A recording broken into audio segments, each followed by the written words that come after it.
Hi, everybody. This is Nick Jacko from BMA, and welcome to our monthly webinar series. Today, we're going to be talking about how lean reduces costs. So first of all, I wanted to do the check. Can you see me? Can you hear me? And can you see the screen?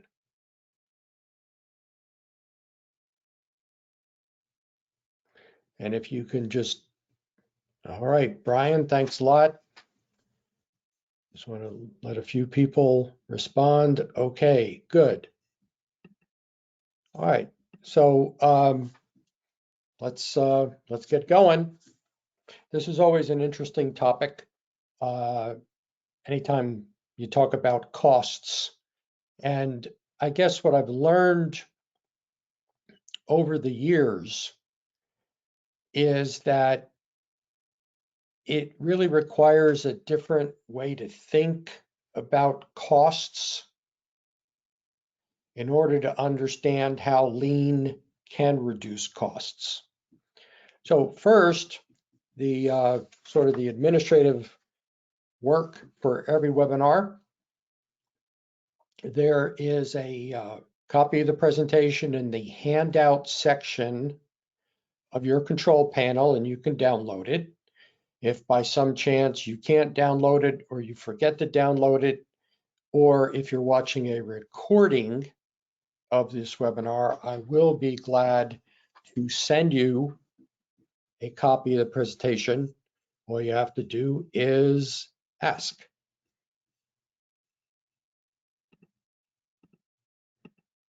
If you are a certified public accountant in the United States and you would like to get 1 hour of continuing education credit for this webinar, you can. The requirements, you have to answer the 3 polling questions, which are just simple attendance check questions. You have to be logged into the event for 50 minutes, and you have to attend a live event. Again, at the end of the webinar, send me an email, and I'll get you a certificate in a few days. If you are not a certified public accountant, but you would still like a certificate of attendance, I'll be glad to send you one also. Just let me know what you'd like. All right, so let's review what we're going to talk about today. First, I want to spend a little bit of time on thinking. Okay, how we as people that work in companies think about costs and think about lean. I really think for any company that really wants to control and manage its costs through lean principles, practices, and tools, it requires a change in thinking habits. Every company has robust methods to analyze costs, and some of those are good in a lean company, some of them may not be. So it's a matter of changing thinking to understand how lean can reduce costs. Then I want to review some general practices that companies need to employ in order to manage costs. And then we're going to look at our labor and machine, get very specific about management of labor and machine costs. The reason I put these together is that labor, people, employees, and any kind of machines, especially in manufacturing, those are the resources that do the work. They produce the products or deliver the services to the customers of a company. And it's really important to think about both as resources, okay? And then you have things like material and supplies. And you know that those are both different animals than the labor and the machine costs. So we want to look at how lean can manage those costs. Then we'll wrap up, do some questions. Also, please enter your questions as they come up. Usually what I've started to do is answer some questions during the polling questions that while we're waiting that. So put it in and I'll take a look. All righty.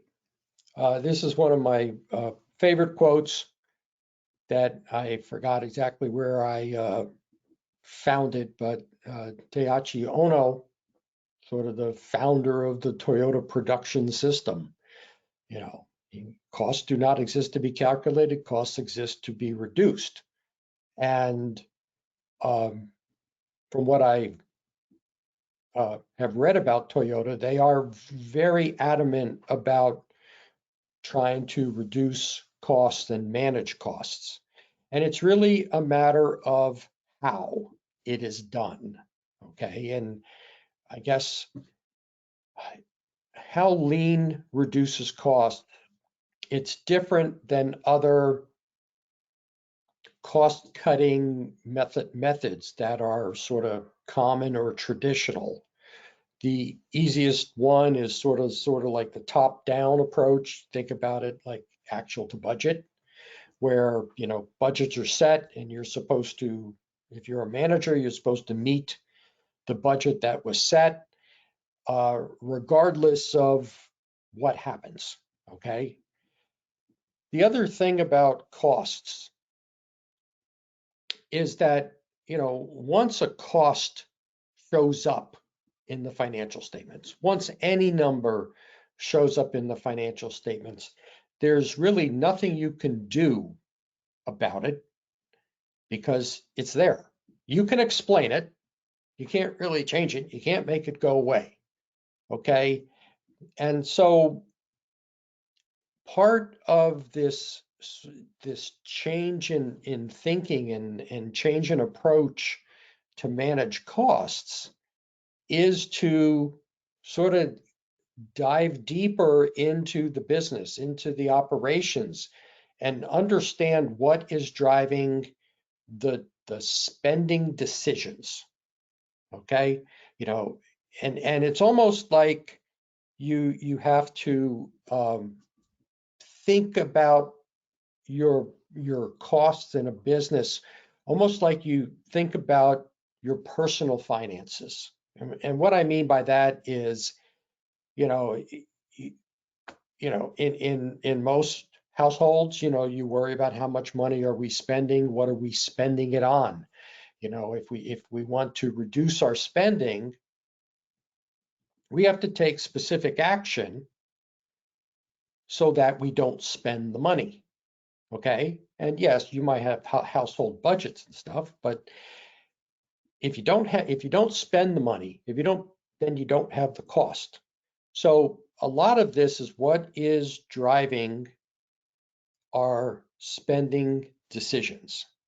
All right, so let's talk about some changes in thinking. First, the economics of lean. How does lean work financially? If you think about continuous improvement and Kaizen events or whatever, the primary outcome, the primary benefit is creating capacity or time. That's why many people call lean a time-based strategy. And the financial impact of all this improvement collectively is really about what do you do with that available capacity that is created. You can apply it to delivering value, serving your customers better, and there will be a financial impact to that. You can also use that available capacity to achieve cost reduction. We'll talk about this later in more detail. Best example is if you're eliminating waste and creating a lot of capacity, let's say you're doing it in an accounting or finance department. Well, then the accounting team now has more time to get the work done, and you might not have to hire more accounting professionals. Likewise, delivering value. In manufacturing, you might create a competitive advantage where you can grow sales, grow your contribution margin, and not spend as much money as you used to. Healthcare, little different type of business, okay? You eliminate waste, you create more time for healthcare providers to see patients, to spend more time with patients. So there's lots of different examples, but it's really, really important to understand the economics of lean and how that's going to impact our costs. The other aspect of changing thinking is the idea of lean problem solving, or the plan, do, check, adjust process. This is where it's the scientific method. It sort of forms the foundation for continuous improvement in lean companies. The real key to PDCA compared to other types of improvement methodologies is that you want to get to the root cause. If you get to the root cause, now you have a chance to eliminate the problem or reduce the problem. So when it comes to your costs, the root cause or the root causes are going to lie in operating performance and capacity usage. Those are the drivers. And so it's very important to develop a deep understanding of operational performance and capacity usage. And I would say it's like proactive cost management.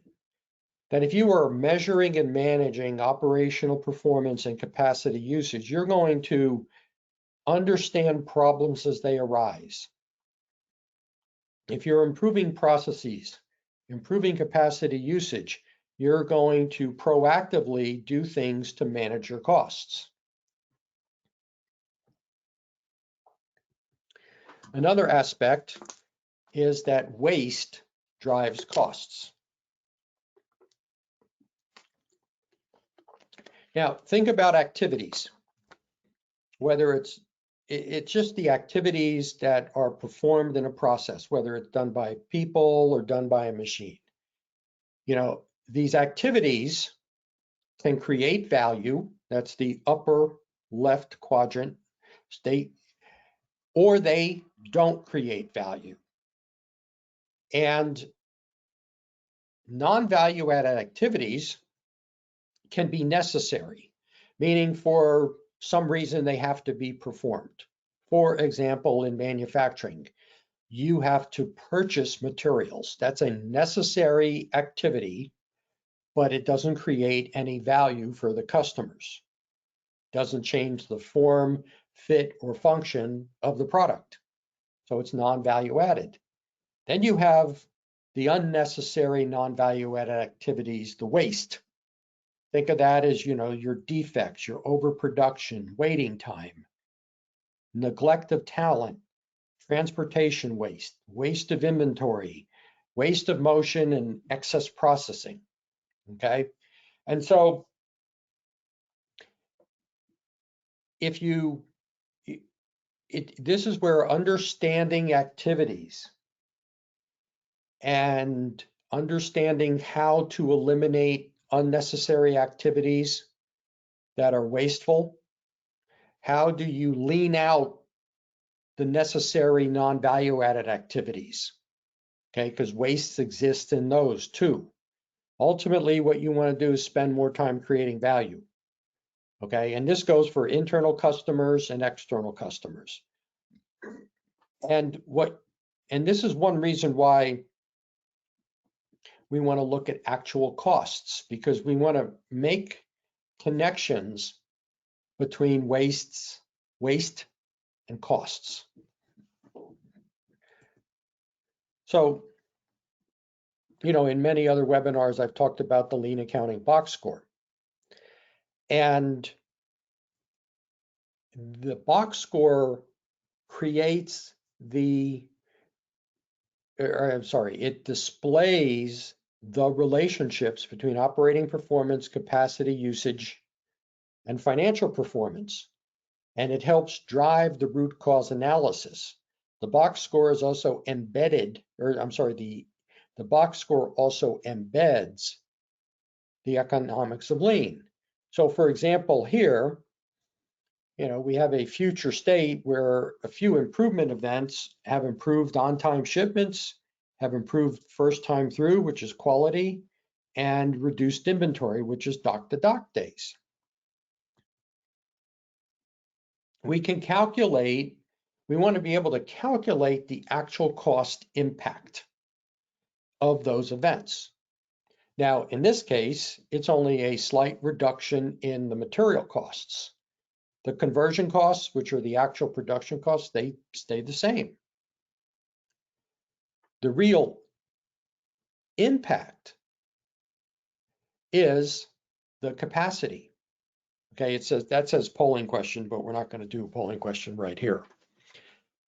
These improvements have eliminated waste and created time. The available capacity has more than doubled for both the people and the machines in this value stream. Now, what the box score can do, what these numbers can do, is show you the actual financial impact, the cause and effect. So we improve operating performance. We create this capacity. What is the financial effect of that? And there's different options. In this case, this company had an option of transferring employees from one value stream to the next. That reduces the actual conversion cost. You can increase sales. It's not going to change your costs except for the material cost, but it's going to increase profit.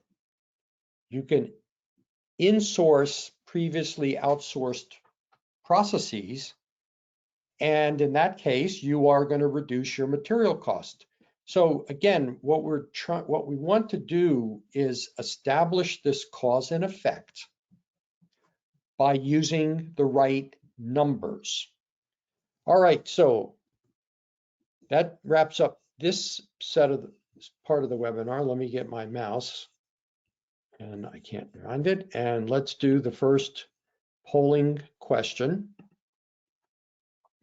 I'm going to launch the poll. I'm going to see if there are any questions.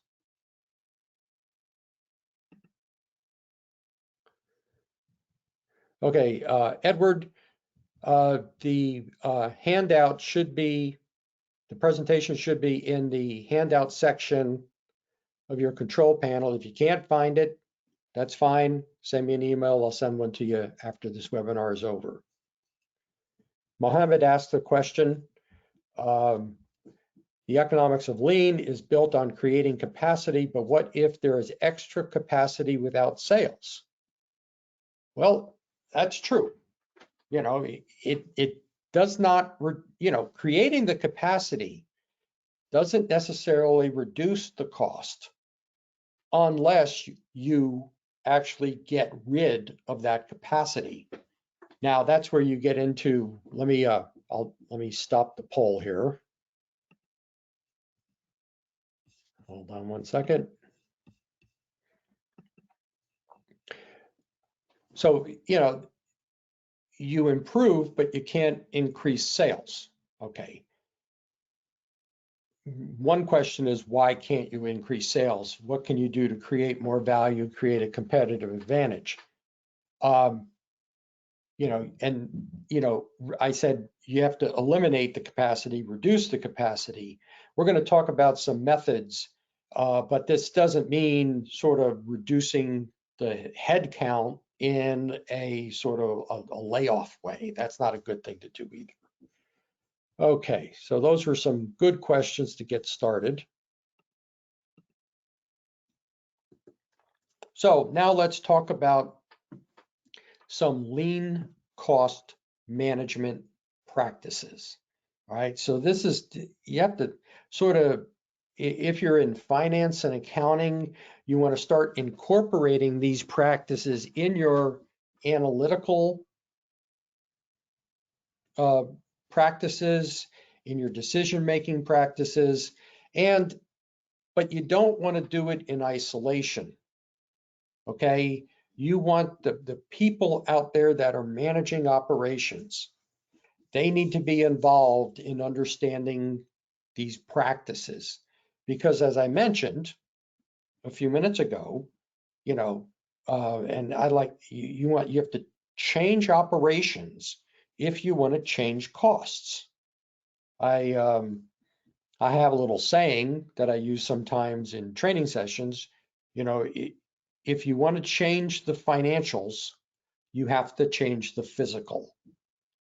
And that's an important point to remember, okay? That you have to have substantive operational changes if you want to reduce your costs over time. It's not about just like setting a budget and saying your budget's flat or your budget for next year goes down. All right, so what are the basic practices? First, you want to properly categorize costs. I'm going to put all this up here and then we'll talk about it. Okay, fixed costs and variable costs. I think it's important to have a very strict definition of what's fixed cost and what's a variable cost.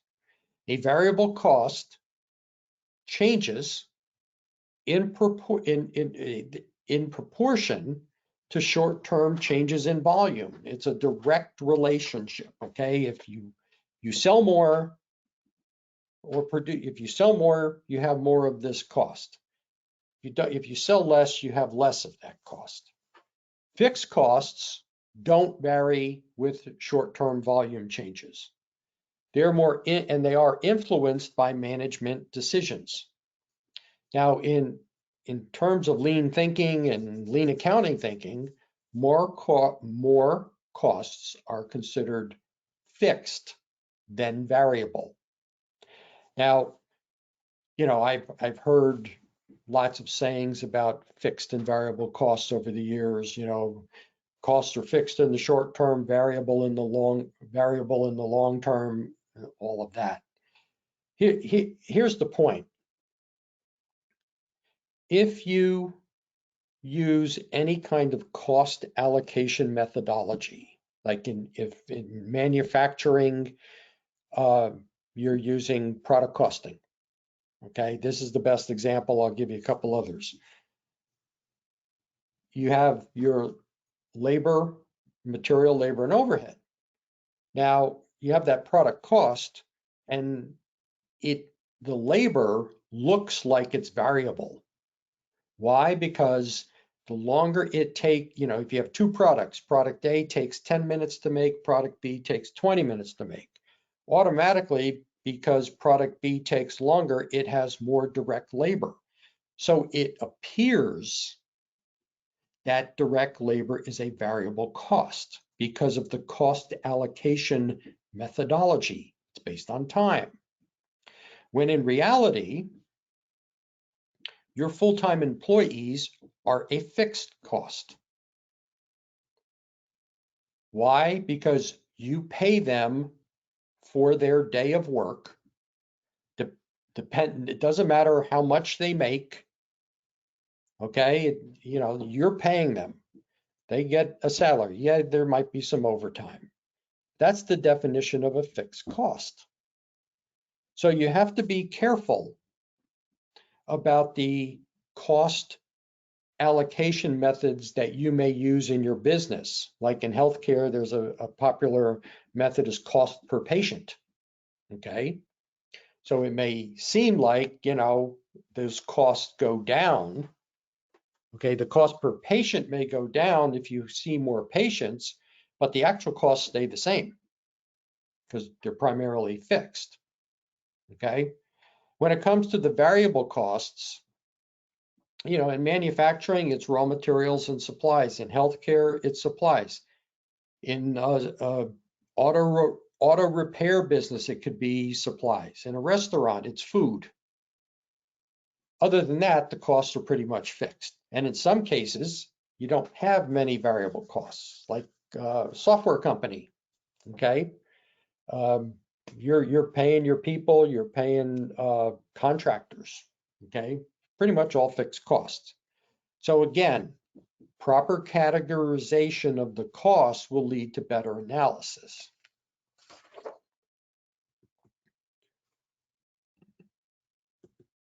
So now the other practice is, how do we measure cost reduction over time? And this is really the key to how lean really controls costs, because it's how you measure. Okay. At the company level, actual costs as a percentage of sales is a good measure. It could be gross margin, it could be contribution margin, it could be a specific line item, total labor, total salaries and wages of everybody compared to sales. Okay. Over time, it's a fixed cost.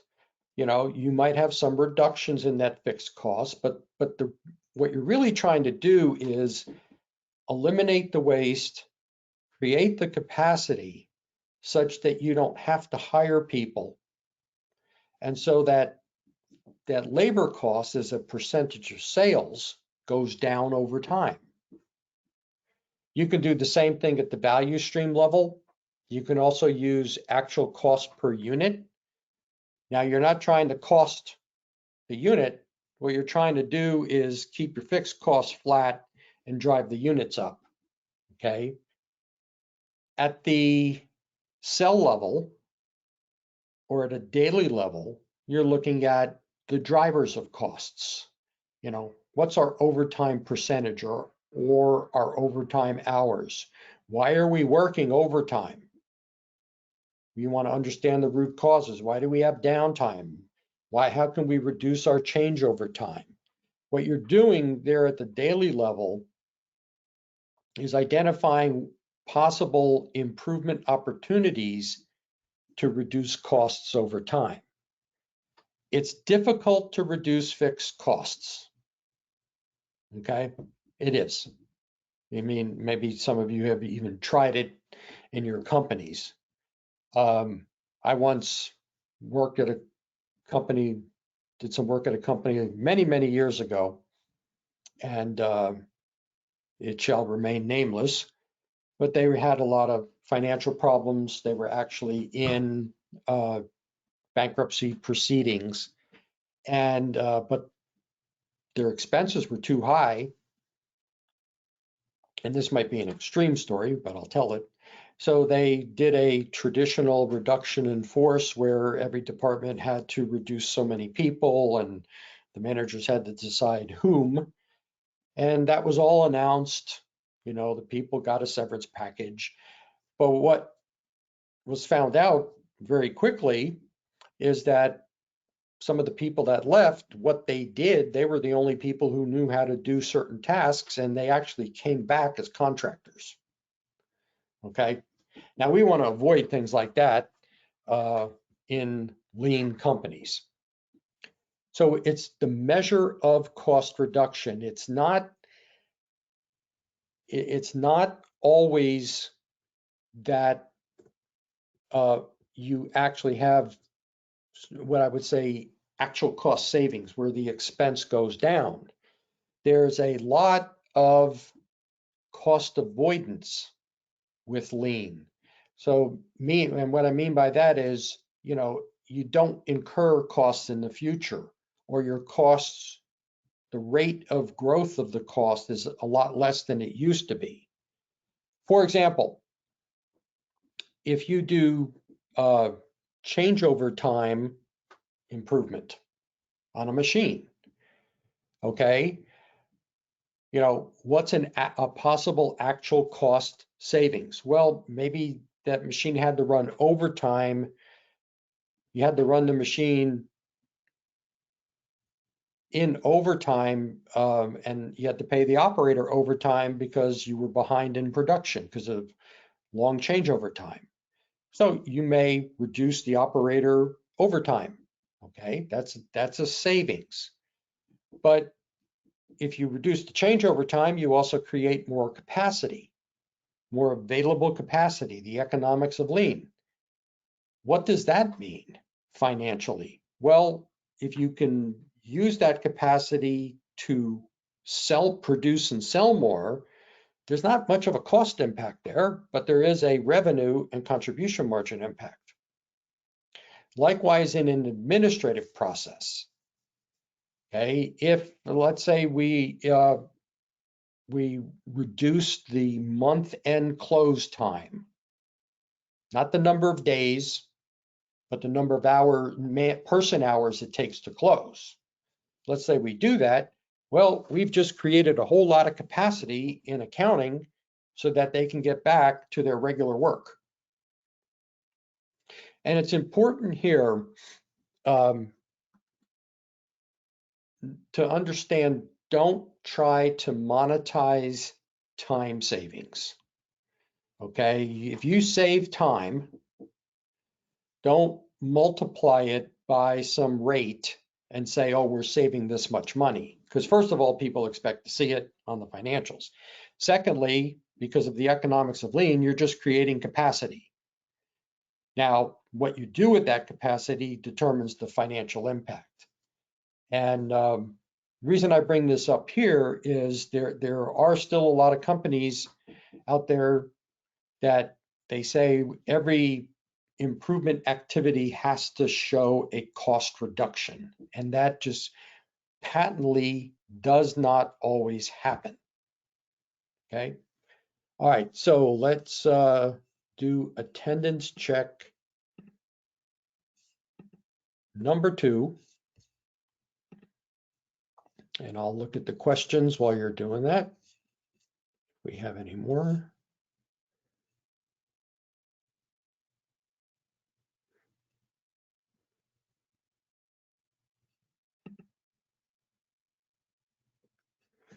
All right, well, you're doing the polling question.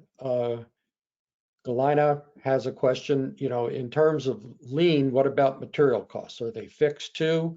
No, in manufacturing, your material costs are variable, okay?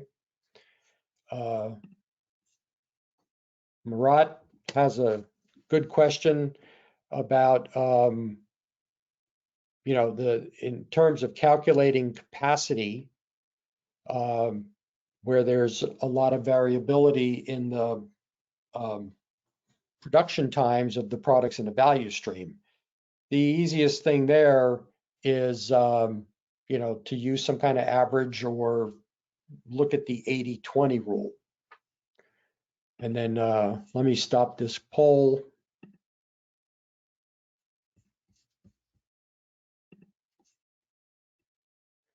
And Kevin says, monetizing time savings, love the comments. It's so very true.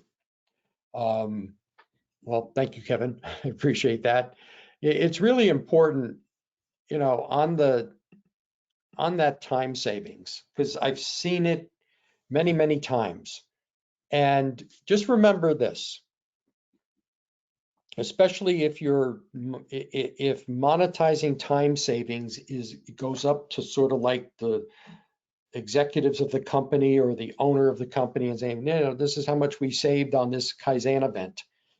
You know, if you put a $sign in front of a number, the natural tendency of people is to think that it is going to show up in the financial statements.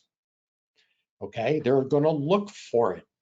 And, you know, when they don't see it, then they get a little concerned, and they might, and that's why it's important to use the right numbers.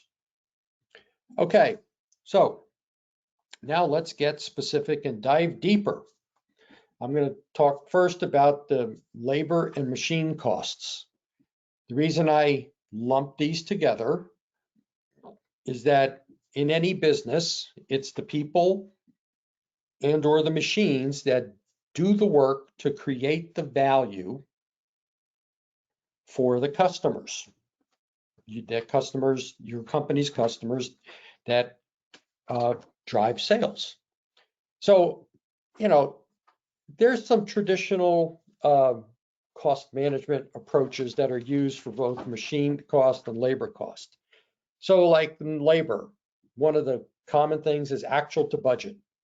Okay, you get a budget for salaries and wages or labor and in your department, and you're expected, by golly, to meet that budget. There's also extensive time tracking sometimes in companies. Okay, to understand what people are spending their time doing. By the way, time tracking, nobody likes to do it. And even if you have electronic where you can just scan cards and stuff, that still doesn't mean that people don't forget to scan. And nobody likes to track time. Nobody likes their time to be tracked. Now, in some cases, it may be required in terms of being able to bill your customers, okay, in certain types of work, certain types of companies. There's also overtime limits, and then there is labor efficiency, okay, measuring the efficiency of the labor. What's a basic labor efficiency equation? It's standard hours divided by actual hours multiplied by 100. Those standard hours, what are they based on? Okay. So those are some traditional measures, and they really don't work very well in a lean company. On the machine side, utilization. Okay. You buy a machine, once you buy it, that's a sunk cost. And the whole idea is, we have to use that machine to get the payback period on it. So you also have things like long production runs or how many parts per hour, which are sort of derivatives of a utilization. And what's interesting here, labor is an expense. Okay. Machines are primarily assets on the balance sheet. Okay. So you're trying to get the return on investment. But lean companies think of their people as an asset. So the return on investment for people is productivity and problem solving. So the general approach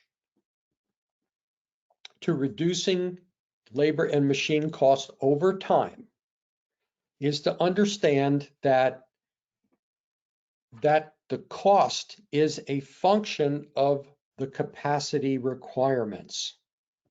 Okay, what drives capacity? Demand, how much work is there, and the level of waste in the process. Okay, the more waste that you have in the process, the more resources you need.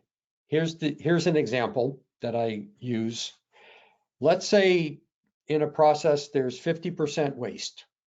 Okay, so in terms of time, 50% of the time people are working on non-value added activities.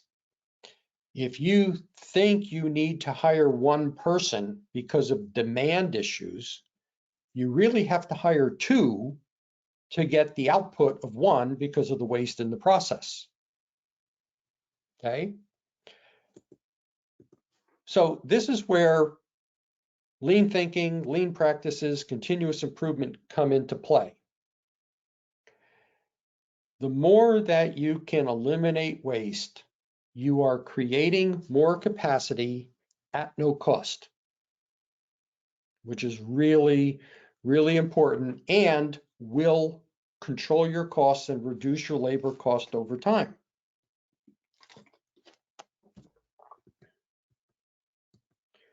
So how do you look at your labor costs? Okay. There's an element of variable cost, overtime, temporaries, contract labor, but again, related back to capacity. Okay. Your variable labor cost is temporary or capacity that you use. Now, most companies especially most manufacturing companies I've worked in, overtime is an issue. Everybody's always working overtime. So the general question is why? Now, if your demand is greater than your staffing, that's what overtime is for, temporary capacity. But if your demand is at your plan, why are you still working overtime? Why do you need that temporary capacity? That's where you have to dive deeper and understand what is driving those capacity requirements. And I mentioned this earlier, your full-time employees, that's a fixed cost. That's sort of a level of permanent capacity that you pay for. So in terms of thinking, if you use the equation that your capacity requirements are a function of demand and waste in the process, if you focus on eliminating the waste, you will be creating available capacity and you will be controlling your labor cost. So how does continuous improvement come into play? So you focus on productivity. You create the capacity. You can decrease your overtime, direct cost savings. You can do things like not replace people when they leave. You can have what I call natural attrition, which is similar to not replacing people. People leave, okay? We're just not going to do anything about it in terms of replacing. You can also do strategic redeployment of people, moving people from one value stream to the other. All of these activities will reduce labor costs as a percentage of sales. That strategic redeployment, back when I was a CFO, there was a customer service position open in our company, and one of the accounting professionals that worked in accounts payable wanted to apply for that job. And I encouraged it. She ended up getting that job. And we did not, because we had made improvements in accounting, we did not replace her. So we lowered our cost in the accounting function. Now the cost in customer service stayed the same, but the company cost went down.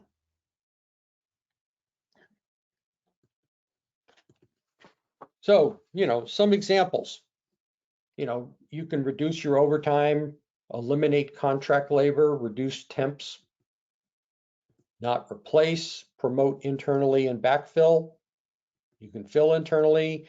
If you have outsourced operations, you can insource. Those are some actual cost savings. Avoiding costs, you can do the direct redeployment. You can do cross-training. You can assign people to improvement activities and other temporary assignments. The cross-training, for example, I worked in a software company and customer service. Okay, so, fixing maintenance issues, so support tickets. Okay, originally everybody had their specialty. What they did is they worked on people being able to work in more than one module of the software and respond to tickets. That helped reduce the ticket response time.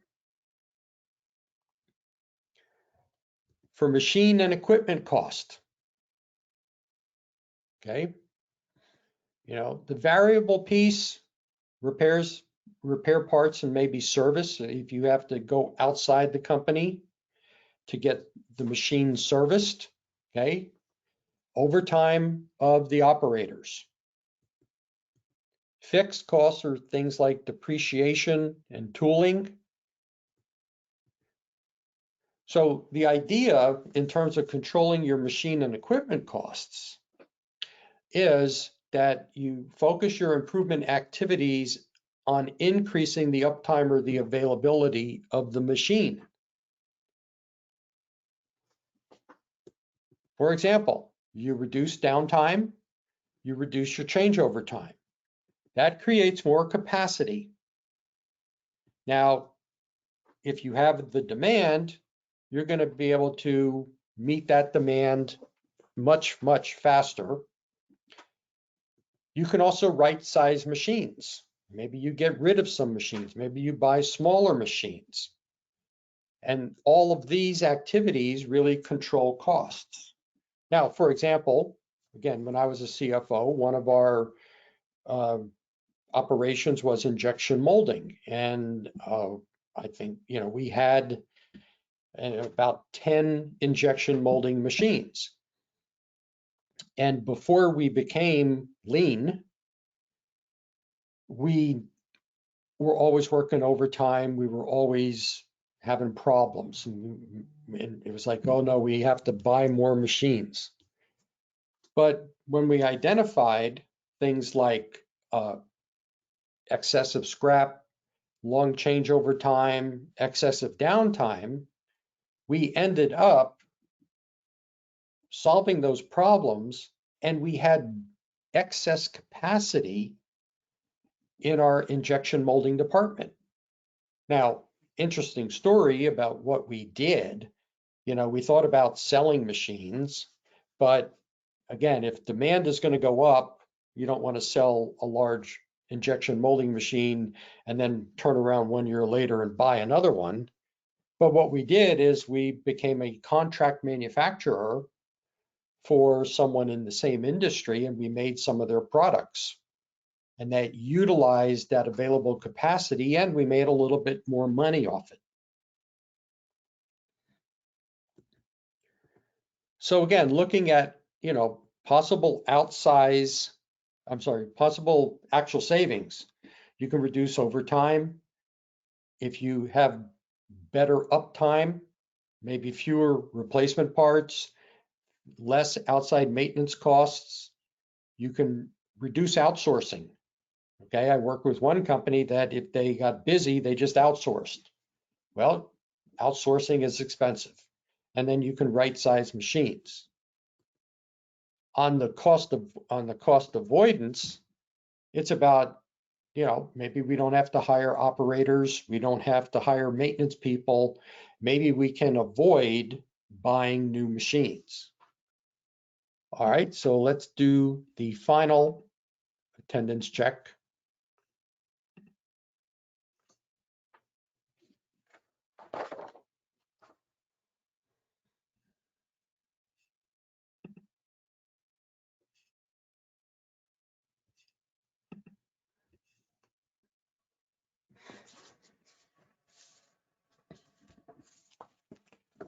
There were no additional questions. So I'll give you about 5 more seconds to answer the attendance check. All right, I'm going to close the poll.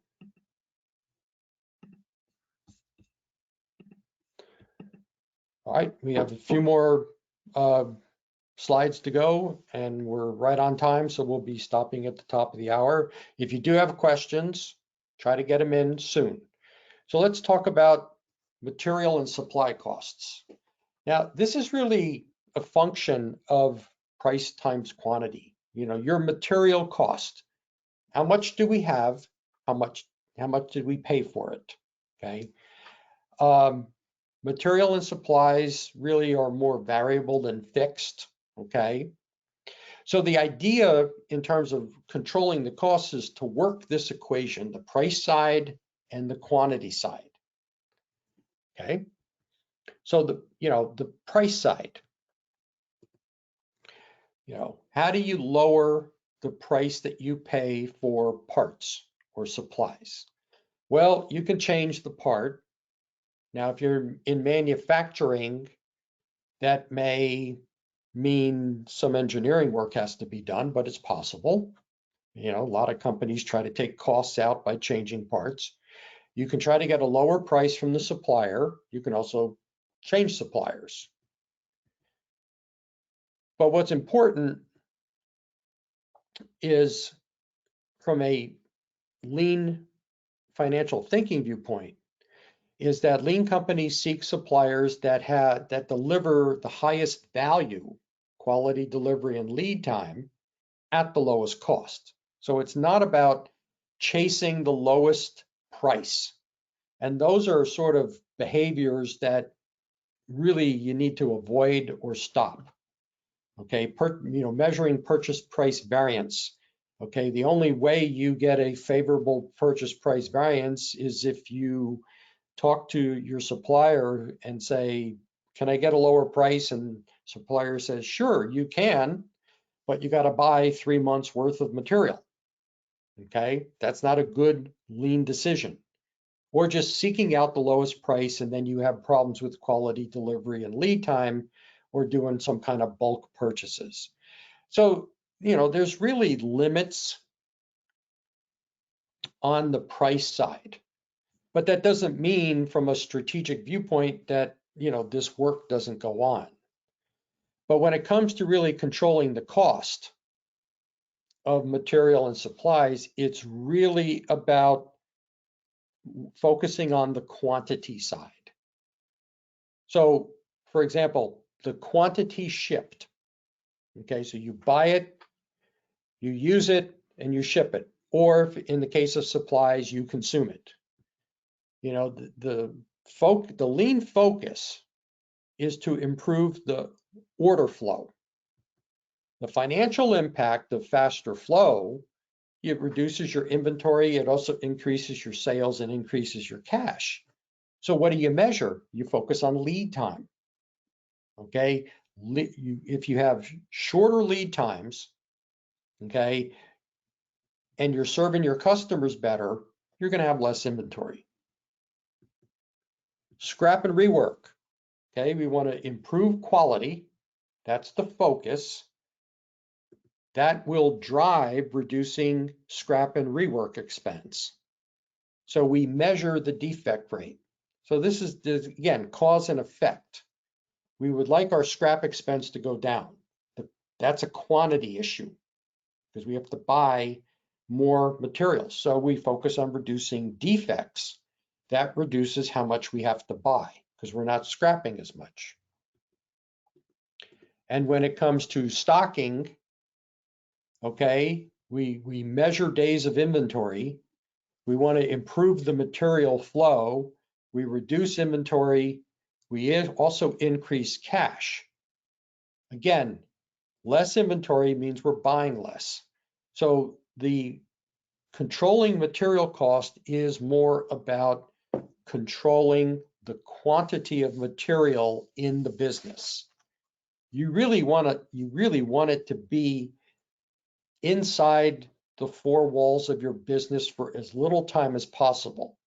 Now, I realize that in some cases, unreliable suppliers, or maybe supply chains where you're sourcing materials from different countries, that you may have to buy more material than you need, or in the case of commodities, if you get a low price on a commodity, you may buy because in the long run that price is going to go up. I understand all that, okay? But the real key here is controlling material cost, basically by focusing on improving quality and improving the flow of material through your business.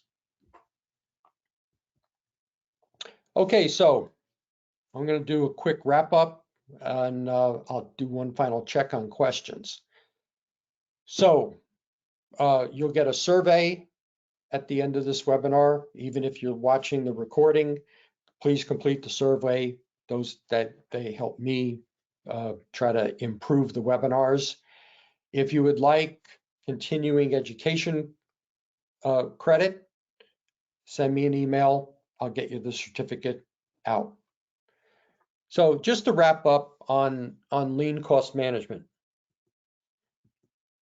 it's really important to avoid using budgets, cost allocations, variances, and monetizing time savings as methods to control costs. What you want to do is you want to capture actual cost savings. You also want to capture cost avoidance. That's where measuring cost as a percentage of sales is a very effective performance measurement. In terms of the time horizon, it's important to understand that this is sort of a long-term benefit of lean, okay? Cost reduction over time. Now, this is totally opposite of short-term financial thinking in companies. There's sort of like you make a business decision in a company, or you're going to do this and you expect to see the financial results really, really fast. Well, if you think about that, you think about lean and problem solving and all the types of improvement activities that go on, those take time. Okay, so it's going to take time to see all that cost reduction. So if you're in accounting and finance, make sure that everyone else understands that. And in terms of lean thinking, operating performance drives costs. Use the PDCA process to understand the root causes of your costs, to drive them and to reduce them over time. All right, so while this is up, I'll take another final look at questions. I have 2 webinars scheduled for the second quarter, May 3rd and June 7th. Please register for them. And, as always, if you can't make the live webinar, you can watch the recording. The special pricing on the Lean CFO second edition, 20% off, that ends at the end of April. Also, practicing lean accounting, I lowered the price on that book by 20%. Okay, and that's going to change on May 1st. So if you're thinking about buying the book, if your company is thinking about buying the book, please get the orders in now before it is too late. All right, so let me see if there are any more questions.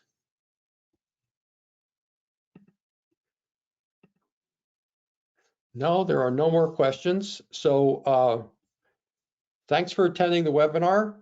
It's almost almost a minute and a half before the top of the hour, so we'll just end the webinar a little bit early. Hope all of you have a good day, and see you online at other lean accounting events.